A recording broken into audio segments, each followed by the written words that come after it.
स्टेजवर बसलेली सगळीच नेते मंडळी, त्यात वेळ घालवत नाही आता नाव घेण्यात सगळ्यांचं, आणि या ठिकाणी उपस्थित असलेले सर्व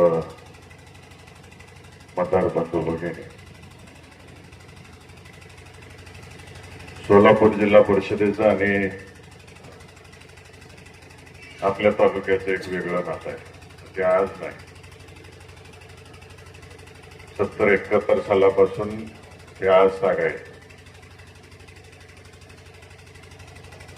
आपल्या सर्वांना आठवत असेल, जुनी मंडळी इथं बऱ्यापैकी बसलेली आहे, की आदरणीय विजयदादा ज्यावेळेस पहिल्यांदा जिल्हा परिषदेचे सदस्य झाले आणि अध्यक्ष झाले, अध्यक्ष होऊन जो काळ होता दादांचा, तो सगळ्यात मोठा दुष्काळ आपल्या जिल्ह्यामध्ये पडला होता तो काळ. आणि दादांनी त्यावेळेस निर्णय घेतला की सर्व पक्षाच्या लोकांना जिल्हा परिषद सदस्य असतील, पंचायत समिती असेल, त्याच पद्धतीने आमदार लोक असतील. आदरणीय पवार साहेब त्यावेळेस पालकमंत्री होते. आणि सरकारच्या मर्शनच्या मार्गदर्शनाखाली या दोघांनी या जिल्ह्यामध्ये रोजगार हमीच्या माध्यमातून मोठ्या प्रमाणावरती काम उभं केलं. जवळजवळ 50,000 मजुरांना त्यावेळेस काम दिलं, लोकांना काम दिलं. त्या काळामध्ये जिल्ह्यामध्ये मोठ्या प्रमाणावरती विहिरी प्रत्येक तालुक्यामध्ये दिल्या. आणि आज सुद्धा अनेक लोक सांगतात, आता वेगळ्या इलेक्शन निमित्त फिरण्याचा योग आला. मागे पप्पांच्या इलेक्शनला अक्कलकोटला फिरलो, मंगळवेढ्याला फिरलो, माझ्या इलेक्शनला अख्ख्या माडा लोकसभा मतदारसंघात फिरलो. लोक आवर्जून घेऊन दाखवायची त्या गावात की सरकार मर्शी आलते, विजयदादा आलते, इंजिनियर नसायचा, ही साईट आणि काम चालू व्हायचे. आणि असे 5,000 तलाव झाले. त्या काळात 35,000 हेक्टर जमीन ओलिती खाल्ली आपल्या जिल्ह्यातली आहे. त्या काळात शासनाचं धोरण नव्हतं टँकर, तर आपल्या सहकार मत्स्य कारखान्याने आणि शंकर कारखान्याने टँकर पुरवल्या, जिल्ह्यातल्या लोकांची पिण्याची पाण्याची गरज भागवली. हेच बघून आदरणीय सहकार मंत्रीनंतर आपल्या तालुक्यांनी दादांवरती विश्वास टाकला.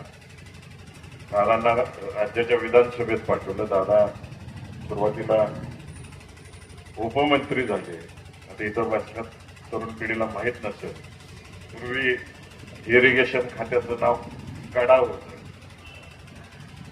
दादा त्या खात्याचे मंत्री झाले, उपमंत्री झाले. जेव्हा 3 होतं, कॅबिनेट, राज्य आणि उपमंत्री.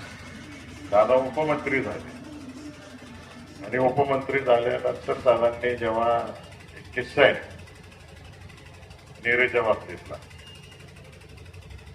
नेरात देवघर धरणात सध्या आपण लाभ घेतोय त्या पाण्याचा, कारण आता अजून वापर सुरू झालेला नाही. परंतु त्याची फाईल निलंगेकर साहेब इरिगेशन खात्याचे काढ्याचे मंत्री होते, त्यांनी माळशिरस तालुक्यात वगळून टाकला. दादांनी सही केली नाही त्याच्यावर. 2-3 वेळा फाईल पाठवली, दादांनी सही केली नाही. मग ती तक्रार वसंतदादांकडे गेली आणि वसंतदादांनी दादांना बोलवून घेतलं आणि सांगितलं तुम्ही सही का करा. दादांनी तिथं वसंतदादांना सांगितलं भाटकर धरण हे ब्रिटिश काळात झालेलं आहे आणि नेऱ्या खोऱ्याचं पाणी वाटप तेव्हा ठरलेलं आहे, त्यातून माझा तालुका वगळला जातो म्हणून मी सही करत नाही. वसंतदादांनी लगेच निलंगेकर साहेबांना फोन लावून सांगितलं दादा सांगते त्या पद्धतीनं करून घ्या आणि मग ते आपला तालुका त्यात समावेश करण्यात आला. मग त्याच्यावरती दादांनी सही केली आणि आज त्या गोष्टीचं लाभ आपल्याला तालुक्याला मिळणार आहे. दादांकडे जे जे खातं आलं त्या खात्याचा फायदा आपल्या तालुक्याला जास्तीत जास्त करून देण्याचं काम केलं. की बांधकाम खातं असू द्या, ग्रामविकास खातं असू द्या, पर्यटन खातं असू द्या, परिवहन खातं असू द्या, ज्या ज्या खात्याचं जे जे काही आवाज थोडा इतर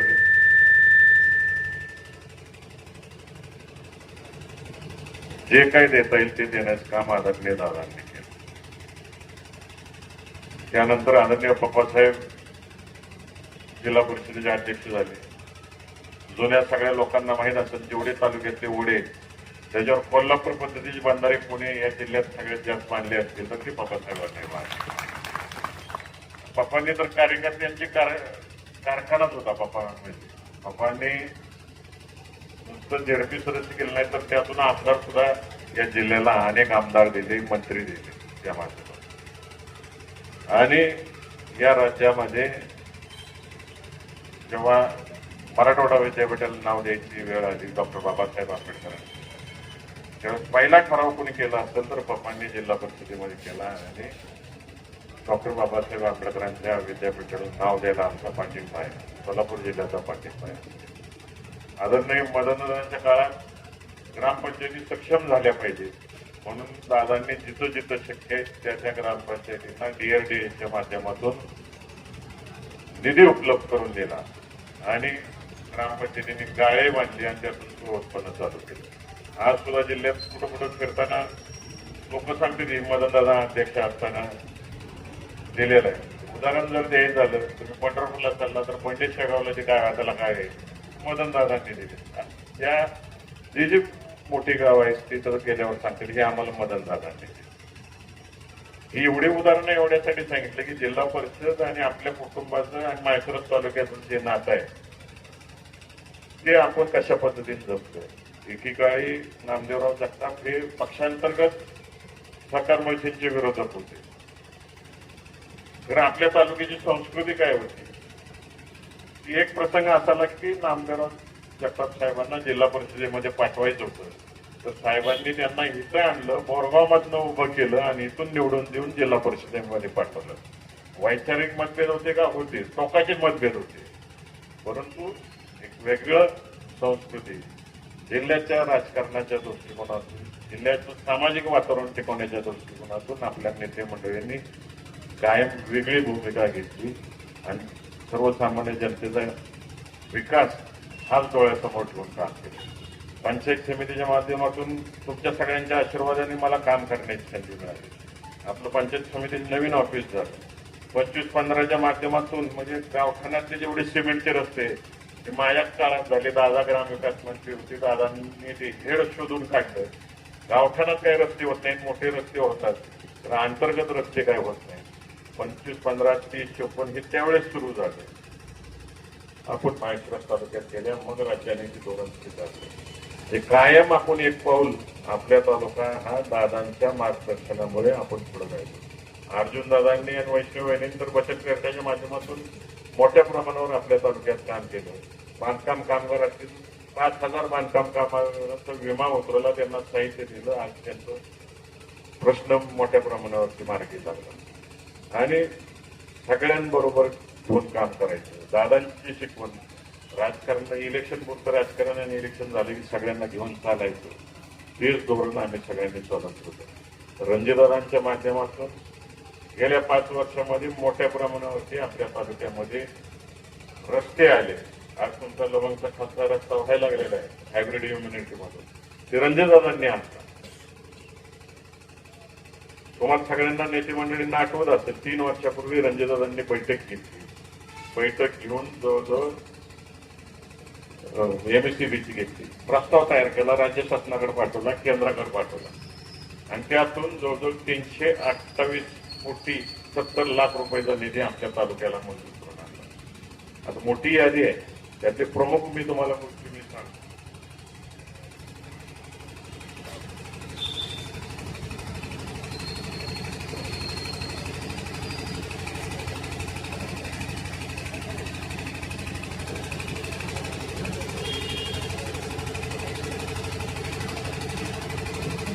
नवीन सबस्टेशन माणूंगला मंजूर केलं, गणेशगावला मंजूर झालेलं आहे, मोठेवाडी, गिरवी, एकशिव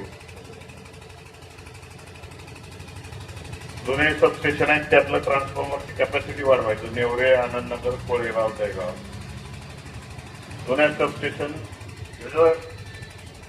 विस्तार वाढ करायची. धर्मपुरी, पिलीव, श्रीपूर, माळशिरस, नाट्यपुते, फणशिरस, पुढे. आणि अलीकडे तुम्ही बघितलं असेल रील स्टार आपल्या तालुक्यात आहे. डीपी जवळ जायचं, उभं राहायचं, फोटो काढायचा आणि त्याची रील टाकायची. 400 डीपी मंजूर करून आणले आपण. 63-100 करायचा डीपी 255. 33 केव्ही वाहिनीची 81 किलोमीटर लाईन, 11 केव्हीची 270 किलोमीटरची लाईन, लघु दाब वाहिनी 173 किलोमीटरची लाईन. एवढा सगळा पैसा दादांनी मंजूर करून आणला. 1000 कोटीचे रस्ते मंजूर करून आणले. लोकांना बाहेर जायला लागतं म्हणून दादांनी जे जे काही ऑफिसेस आणले त्यातलं फक्त कोर्टाचं ऑफिस राहिलं होतं, कोर्टची बिल्डिंग राहिली होती, त्याला रणजितदादांनी निधी आणला. सगळ्यात महत्वाचं काम काय केलं असेल दादा, आम्ही पाठपुरावा केला, ते म्हणजे आपल्या तालुक्यात उद्योगधंदा आला पाहिजे. सहकारी कारखानदारीच्या दूध संघाच्या पुढं अजून काहीतरी झालं पाहिजे म्हणून येळेवला MIDC मंजूर करून घेतली आपण त्या ठिकाणी. आणि आता त्या MIDC मध्ये उद्योग आणण्याच्या दृष्टिकोनातून रणजितदादा मी मुंबई दिल्लीमध्ये अनेक उद्योजकांना भेटतोय आणि ते आणण्याच्या दृष्टिकोनातून आमचा प्रयत्न चाललेला आहे. आणि त्याच पद्धतीनं आपल्या खालच्या भागात जिथं जिथं शेती महामंडळाची जागा आहे, जसं येळेवला MIDC मंजूर करून आणली तशी खाली सुद्धा झाली पाहिजे या दृष्टिकोनातून आमच्या सगळ्यांचा प्रयत्न आहे. आणि तुम्हाला सगळ्यांना गेल्या 75 वर्षाचा इतिहास माहिती आहे की आपण मोकळ्यात बोलत नाही, फुकटची आश्वासनं देत नाही किंवा घोषणा करत नाही कोणती. जेव्हा होणार आहे, पक्क होणार आहे, तेव्हाच तुमच्या समोर मांडतो आणि त्याच्या दिशेनं जायचं का नाही हे माळशिरस तालुक्यातल्या जनतेला विचारल्याशिवाय आपण पुढे जात नाही. काही लोक आता टीका करतायत आपल्यावरती, आम्ही विकास केला, यांनी काय केलं. या माळशिरस तालुक्यातल्या जनतेला माहिती आहे आम्ही काय विकास केला. आता ते म्हणतील तर मानून जाऊ आपण, आम्ही काहीच विकास केला नाही 75 वर्षामध्ये. एकही कारखाना काढला नाही, एकही दूध संघ काढला नाही, एकही शिक्षण संस्था काढली नाही, त्यात कोणाची पोरं शिकायला पाठवली नाही, आम्ही कोणाला कामाला लावलं नाही, कोणाला नोकरी दिली नाही, काहीच केलं नाही. शून्य काम मोहिते पाटील परिवाराने केलं. फक्त लोकांना आश्वासनं दिली आणि आम्ही आजपर्यंत निवडत आलो असं त्यांच्या दृष्टिकोनातून आपण समजूया. फक्त एकमेव काम आम्ही मात्र केलं 5 वर्षापूर्वी. एका माणसाला इथं आणलं आणि या माळशिरस तालुक्यातल्या जनतेने एका रात्रीत त्याला आमदार केले. दुसरं काय केलं नाही, एवढंच केलं. आता धमक्या देते, अरे लोकशाही, डॉक्टर बाबासाहेब आंबेडकरांनी घटना लिहिलेली आहे, संसदेत निवडून गेलेल्या खासदाराला काहीतरी अधिकार दिलेले, विधानसभेत निवडून गेलेल्या आमदारांना अधिकार दिलेले, जिल्हा परिषदेचे सदस्याला दिले, पंचायत समिती सदस्याला दिले, सरपंच आणि सदस्याला सुद्धा अधिकार दिले. आणि ह्या अधिकाराचा विरोधात जाऊन म्हणजे लोकांच्या मतावर आम्ही निवडून आलो. तुम्ही मतदार काय पाकिस्तान मधून आलाय का? भारताचेच नागरिक आहेत, तुम्ही निवडून दिले. त्यांना लोकांच्या मताचा आदर करायचं सुद्धा कळत नाही. अशी परिस्थिती आपली निर्माण झालेली. हे लोक गेल्या 6 महिन्यातली जर भाषणं काढली सगळ्यांची, तर हे भाषणात एकच बोलते, 1 रुपया देणार नाही. तिकडे पंढरपुरात बोलले आम्ही जाबाच्या व्यवहारात 5 कोटीचा तुझा आमदार फंड आहे, त्याच्या व्यवहार काही 1 रुपया देणार नाही.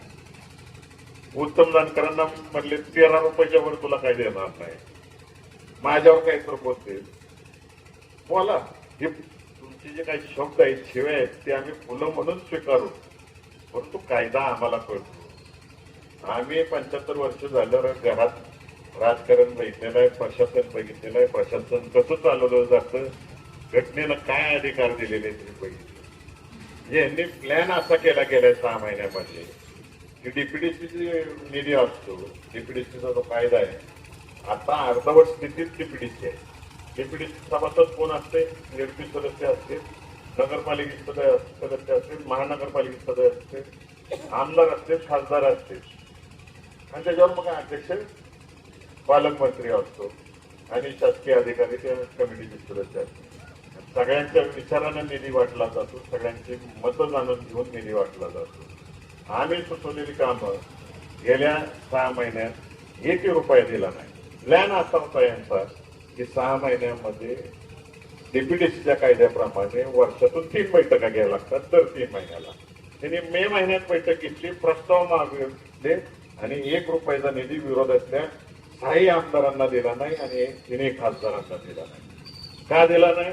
तर ह्यांना नगरपालिका, महानगरपालिका आणि जिल्हा परिषदेच्या इलेक्शनच्या आधी वातावरण निर्मिती करायची होती.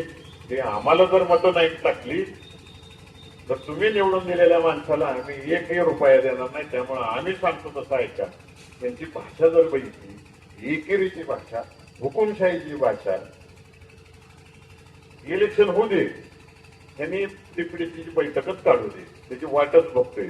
ओमराजे निंबाळकर, मी, प्रणिती शिंदे, चोपल साहेब, सगळे 6 आमदार, उत्तम जानकर, आम्ही सगळेच वाट बघतोय. त्या मिटिंग मध्ये कायद्यानं जे डॉक्टर बाबासाहेब आंबेडकरांनी आम्हाला ताकद दिलेली आहे ते आम्ही त्या मिटिंग मध्ये दाखवतो. मगाशी ताब्यात मी म्हणलो, लहानपणापासून घोडे सांभाळायची सवय आहे मला. घोडं सांभाळणाऱ्यांच्यात एक म्हण आहे, घोड्याच्या अंगात 72 खोड्या असतील, त्याच्यावर मांड टाकून बसणाऱ्याच्या अंगात 73 खोड्या लागतील. आमच्या अंगात 73 खोड्या आहेत सगळ्यांच्या.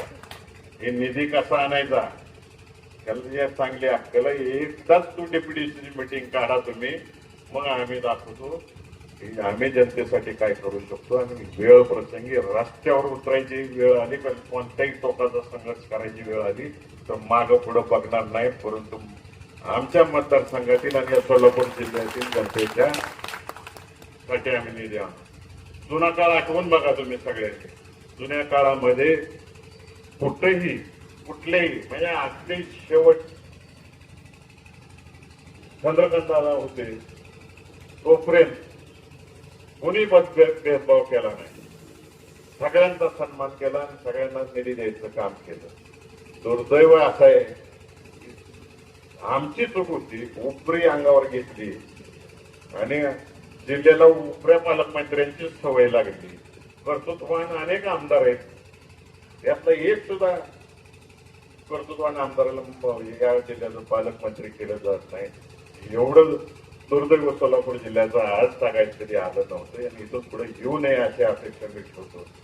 फक्त एवढीच विनंती करतो की आता झाली आहे आपल्याकडनं चूक 5 वर्षापूर्वी, ती लोकसभेच्या माध्यमातून तुम्ही सुधारली सगळ्यांनी.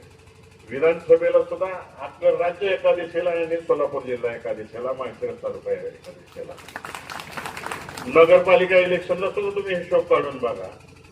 काल कोणी तर माझ्यावर टीका केली की सोलापूर महानगरपालिकेत काय झालं, त्याच्यावर येतो मी. तर त्याच्या आधी सांगोल्या नगरपालिकेत काय झालं, तुकडा साफ. अकलूजला काय झालं, तुकडा साफ. करमाळ्यात काय झालं, तुकडा साफ. पंढरपुरात काय झालं, तुकडा साफ. जनता इथली स्वाभिमानी आहे आणि या जनतेला ठेवता जायचं नाही. आणि इथली जनता, सोलापूर जिल्ह्यातली जनता ही केवळ आणि केवळ शरदचंद्रजी पवार साहेब आणि विजयसिंह मोहिते पाटलांवर प्रेम करते. तुम्ही येऊन आम्हाला इथं शांतपण शिकवायची गरज नाही, धमक्या द्यायची गरज नाही. या धमक्यांना आम्ही भीक घालतच नाही. आणि त्यातल्या त्यात मी आणि उत्तम जानकर साहेब तर अजिबात भीक घालत नाही या गोष्टीला. या तालुक्यातल्या आणि या जिल्ह्यातल्या जनतेसाठी वाटते ती किंमत मोजू आणि आम्ही लोकांसाठी काय करायचं ते करू. लोकांच्या हिताचं करू, स्वतःच्या हिताचं आम्ही काय करणार नाही. स्वतःचे हित काय माळशिरस तालुका डोळ्यानं बघतोय. मोळ्या टाकून टाकून 5 वर्षात डिपेंडर गाडी आहे.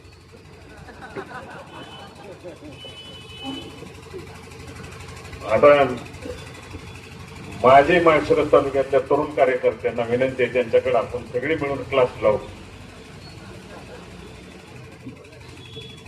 ते आता केंद्र शासनाने कालच्या बजेटमध्ये तरुणांसाठी जाहीर केले स्किल डेव्हलपमेंट क्लास. तसा स्किल डेव्हलपमेंट क्लास त्यांच्याकडे लावून घेऊ की 5 वर्षामध्ये डिपेंडर गाडी कशी घेता येते. नितीन पाटील आपण घेऊ क्लास, सगळी गावातली पोरं घेऊन जाऊ, आहे का नाही. काय लावलंय, काय भाषा तुमची. आणि भाऊ मगाशी जसे म्हणले, आज अनेक इलेक्शन बघितली, त्या वडीलधारी मंडळींनी बघितली की आदरणीय सरकार मर्चींचं इलेक्शन बघितलं तुम्ही, शामराव पाटील साहेबांचं इलेक्शन बघितलं, मोठे दादांचं, सुभाष पाटलांचं बघितलं इलेक्शन. त्यानंतर अलीकडच्या काळात आम्ही आणि उत्तम जानकर साहेबांचं बघितलं. तर कोणी वैयक्तिक टीका केलं नाही किंवा खालच्या पातळीला जाऊन बोललं नाही. ही संस्कृती आपल्या तालुक्याची आहे, सोलापूर जिल्ह्याची आहे. हे जपण्याचं काम आपण केलं. आपण आपला तालुका बाहेरच्या नेऊन नाचवू नये म्हणून आपण सगळेजण एकत्र आलो. लोकसभेपासून विधानसभेला, आज जिल्हा परिषद पंचायत समितीला तालुक्याच्या विकासाच्या दृष्टिकोनातून एकत्र आलो आपण. आणि यांच्या भाषा, यांची संस्कृती कोणाला घेऊन फिरते, प्रत्येक गावात कोणत्या लायकीच्या माणसांना घेऊन फिरते, कोणाला उमेदवाऱ्या देते, हे सगळ्यांना माहित आहे. ज्यांचा काही दुष्खोळी राहिलेलं नाही मागच्या. आता याच्यानंतर परत डायरेक्ट लोकसभेचंच इलेक्शन आहे. आणि ज्या कार्यकर्त्यांनी आमच्यासाठी पळाले त्या कार्यकर्त्यांसाठी आता आम्ही सगळे, मी आमदार असतील, आम्ही सगळेजण पळतो. आणि शेवटचं इलेक्शन आहे आता. 3 इलेक्शनला तुम्ही सगळ्यांनी स्वाभिमान दाखवलेला आहे. आता या जेडपीला आपल्याला 9च्या 9 आणि पंचायत समितीला 18च्या 18 सदस्य निवडून आणायचे. आणि काय करायचंय, तुकडा साफ करून टाकायचा आहे ह्यांचा इथं. आणि मला खात्री आहे माळशिरस तालुक्याने मनावर घेतलेला आहे. आज एक काहीतरी रील फिरती बोलू द्यात. मी शेवटच्या दिवशी कुठं बाजारात सभा ठरवतील त्या दिवशी ही जे काय 4-5 दिवसात आपल्यावर फुलांचा वर्षाव करतील त्या प्रत्येक फुलाचं हार तयार करून त्यांना माघारी घालेल त्या दिवशी, शेवटच्या दिवशी. एवढंच या ठिकाणी बोलतो. आणि येणाऱ्या 7 तारखेला आपण जिल्हा परिषदला लोंढे उभे आणि पंचायत समितीला पाटील वहिनी उभे. मशीन एकच राहणार आहे, फक्त कलर वेगळा आहे. जिल्हा परिषदेला पांढरा कलर आहे. म्हणजे मशीनवर 2 पावट्या आहेत, एक पांढरी आहे आणि एक गुलाबी. आणि दोन्हीकडे 2-2 नंबरला चिन्ह आहे. जिल्हा परिषद 3 नंबरला आहे आणि पंचायत समितीचं 2 नंबरला आहे. आपली तुतारी बघायचं, दुसरी काय इकडे तिकडे बघायचं. आकडा सांगत नाही, तुतारी बघायचं, वाजवणारा माणूस बघायचा आणि दाबायचं. एवढंच काम करायचं. एवढंच बोलतो या ठिकाणी आणि आपल्या सर्वांची रजा घेतो. जय हिंद, जय महाराष्ट्र.